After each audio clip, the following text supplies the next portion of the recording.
Bollywood hero Vicky Kaushal, Rashmika Mandanna జంటగా నటించిన చిత్రం 'ఛావా'.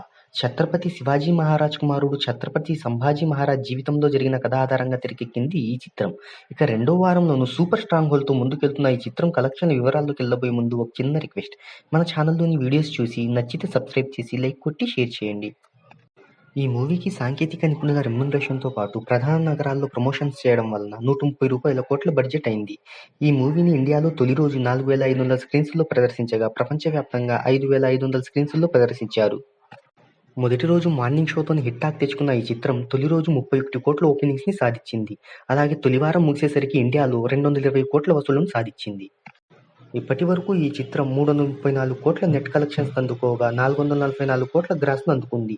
ఒక్క హిందీలోని 10 రోజుల లోపల 109 కోట్లు రాబట్టి 'స్త్రీ 2', 'గద్దర్ 2', 'యానిమల్', 'పఠాన్', 'దంగల్', 'సంజు' పేరిట ఉన్న రికార్డులను బద్దలు కొట్టింది. అయితే 'పుష్ప 2' నెలకొల్పిన సెకండ్ వీక్‌లో 128 కోట్లను దాటలేకపోయింది. 10 రోజుల వరకు ఈ చిత్రం ఓవర్సీస్‌లో 7 మిలియన్లకు పైగా అంటే ఇండియన్ కరెన్సీలో 61 కోట్లను సాధించింది. ఇక ఈ మూవీ 11వ రోజు కలెక్షన్ల విషయానికొస్తే 11వ రోజు 20 కోట్లకు పైగా గ్రాస్ కలెక్షన్స్ సాధించినట్టు ట్రేడ్ వర్గాలు వెల్లడించాయి. 11వ రోజు వర్కింగ్ డేలో ఇలాంటి కలెక్షన్స్ అంటే మామూలు విషయం కాదు. ఈ కలెక్షన్స్‌తో ఈ సినిమా 500 కోట్ల మార్క్‌ను టచ్ చేయబోతుంది. మరి లాంగ్ రన్‌లో ఎంతవరకు కలెక్షన్లను సాధిస్తుందో చూద్దాం.